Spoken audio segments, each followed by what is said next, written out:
Mr. Suding, dipersilakan. Baik, terima kasih pimpinan Bapak Ibu anggota Komisi 3 yang saya hormati, Bapak Kapolri, Pak Wakapolri beserta para pejabat utama dan jajarannya yang saya hormati. Assalamualaikum warahmatullahi wabarakatuh. Tadi sudah banyak disampaikan oleh kawan-kawan ya terkait masalah tema utama kita pada siang hari ini. Saya tidak akan masuk lagi bagaimana tentang penguatan di institusi kepolisian, sistem dan sebagainya. Tapi ada satu hal yang saya coba urai ya, karena ini tidak dijelaskan Pak Kapolri dalam paparannya terkait masalah motif. Suatu peristiwa pidana tentunya tidak terlepas dari motif. Ada hubungan kausalitas, sebab dan akibat, kan begitu. Setiap suatu peristiwa pidana pasti ada hubungan sebab dan akibat. Tadi dalam halaman 23, motif Saudara Ferdy Sambo merencanakan dan memerintahkan Saudara Richard melakukan penembakan akan diungkapkan di persidangan. Saya akan mengkonfirmasi Pak Kapolri benar atau tidak tentang motif ini. Dari berbagai sumber dan saya mencoba memformulasikan tentang motif ini dan mudah-mudahan Pak Kapolri memberikan jawaban benar atau tidak tentang apa yang saya sampaikan. Kejadian di Magelang tadi sempat disinggung. Tanggal 2 mereka berangkat ke Magelang, rombongan pertama itu ada Putri, ada Brigadir J, ada Ricky, Richard dan Kuat, termasuk asisten rumah tangga namanya Susi. Ya kan? Itu tanggal 2. Tujuan mereka adalah untuk melihat anaknya yang sementara sekolah di Magelang. Dan mereka tinggal di salah satu rumah di Magelang, rumah kecil, lantai 2, dan segala aktivitas dalam rumah itu bisa dilihat. Sangat mudah untuk dilihat.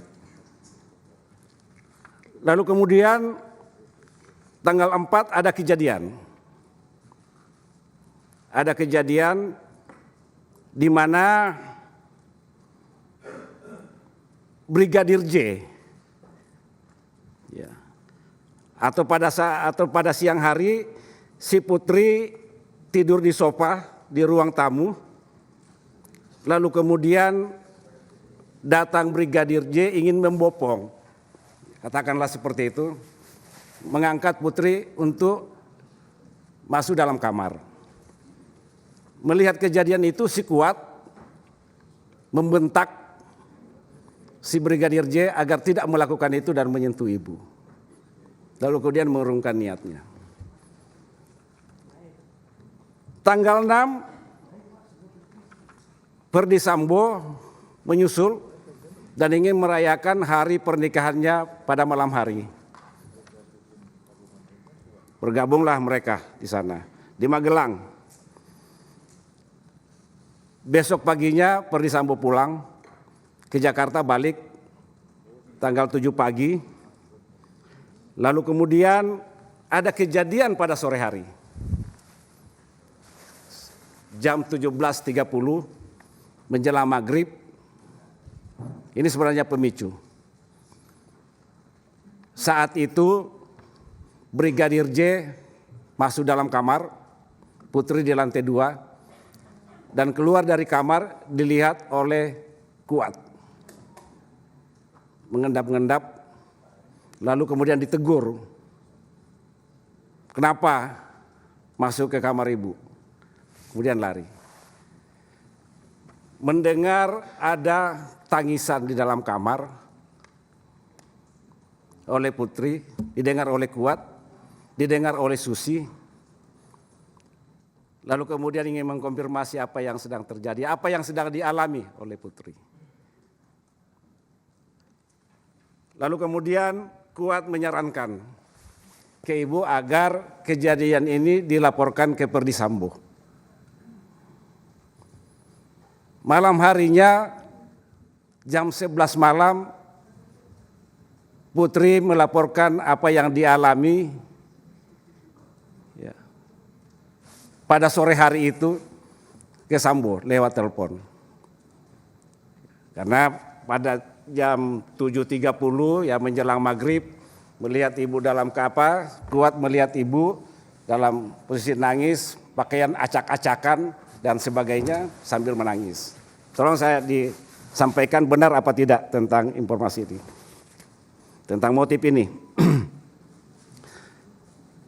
Jam 11 malam Putri menelpon ke Ferdi Sambo dan sambil menangis menyampaikan bahwa saya diperlakukan seperti ini oleh si Brigadir J. Ditanya lebih lanjut di Jakarta nanti saya jelaskan. Artinya penjelasan lebih rincinya nanti dijelaskan oleh Putri ke Ferdi Sambo setelah tiba di Jakarta.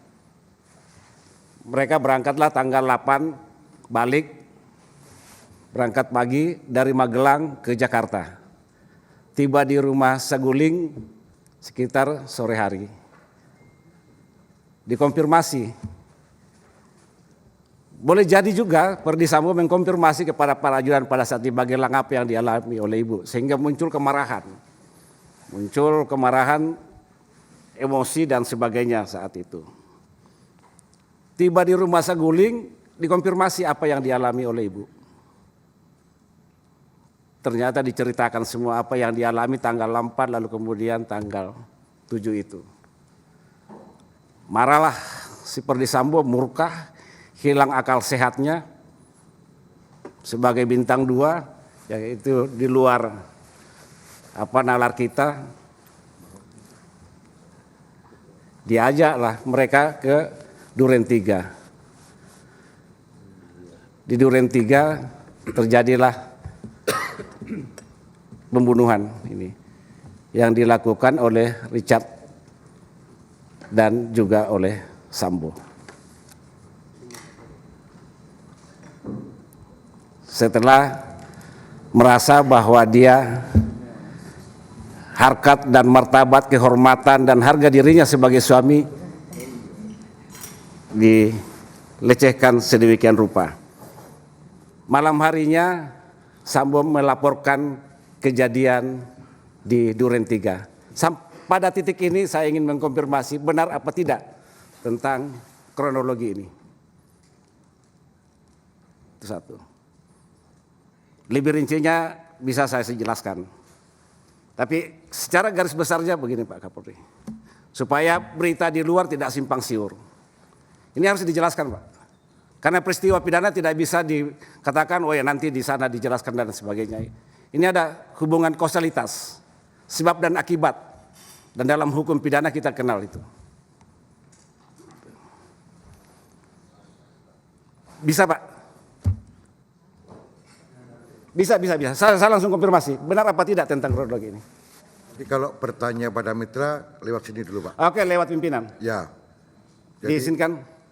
Jadi begini Pak, ini Bapak endapkan dulu, tidak usah langsung karena ini bukan pansus. Jadi, enggak, pimpinan, ini akan ada pertanyaan lanjutan. Pertanyaannya apa tadi Pak? Oh enggak, setelah dijawab. Bagaimana Pak Kapolri? Mau dijawab enggak? Silakan Pak. Interupsi pimpinan. Jangan diinterupsi dulu. Jangan diinterupsi. Ini ruang Silakan saya. Pak Kapolri. Silakan Pak Kapolri. Baik, terima kasih. Mungkin saya akan jawab terkait beberapa penyampaian yang disampaikan oleh Pak Suding. Dari yang disampaikan beliau ada banyak hal yang memang sesuai Pak.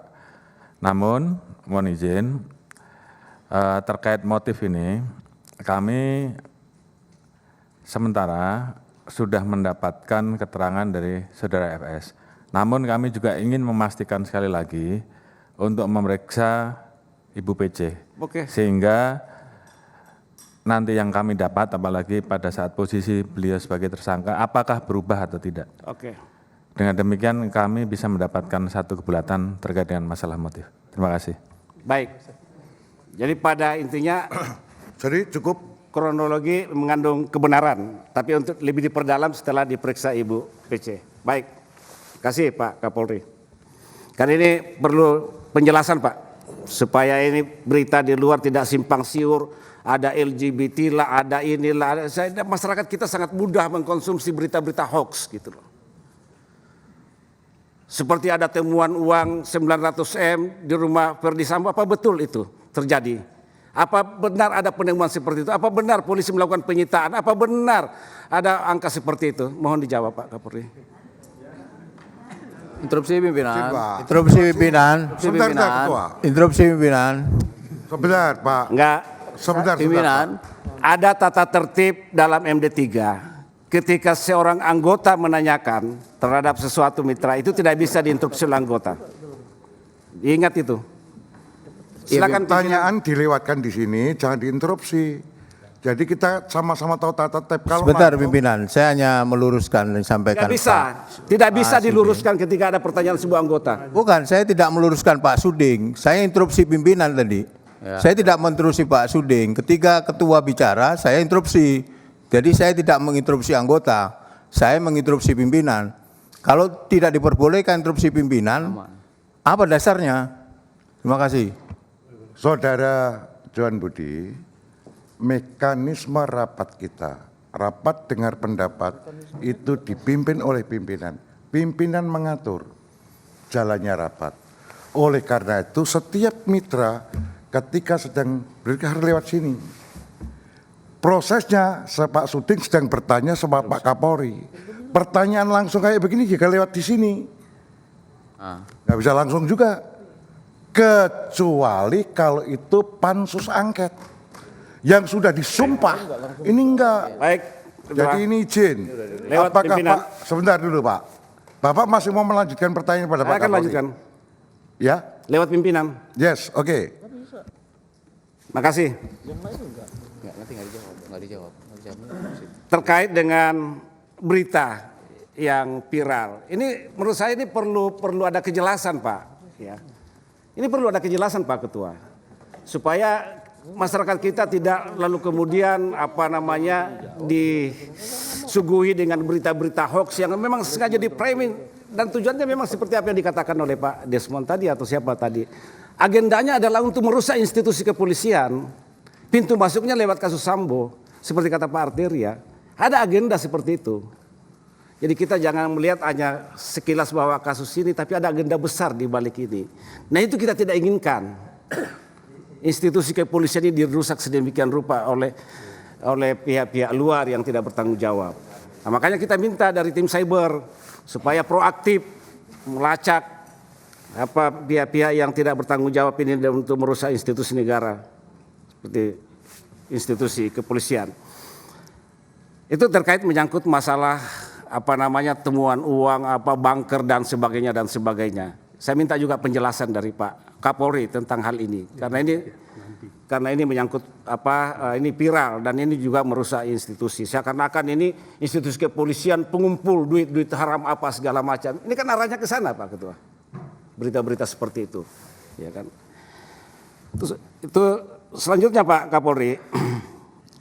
Dalam proses penanganan kasus ini ya, memang kita juga tidak bisa melepaskan ada suatu kesan yang muncul di masyarakat. Padahal kita inginkan bahwa institusi kepolisian ini adalah satu garis komando. Tidak boleh ada faksi-faksi dalam satu institusi. Ya kan begitu. Oke lah, kalau kemarin ada mengatakan ada Kaisar Sambo yang membangun kekuatan yang begitu besar di dalamnya. Kan begitu. Tapi sedapat mungkin ini tidak terjadi gitu loh. Ini harus akhirnya hanya ada satu matahari di institusi kepolisian, Pak Kapolri yang dipimpin oleh Pak Listio Sigit. Sehingga kesan bahwa ini tidak solid di institusi kepolisian dalam hal penanganan suatu kasus dan sebagainya ini tidak terjadi lagi. Ini yang kita harapkan seperti itu Pak. Ya. Saya kira ini yang sudah berapa menit Pak? Jangan sampai enggak.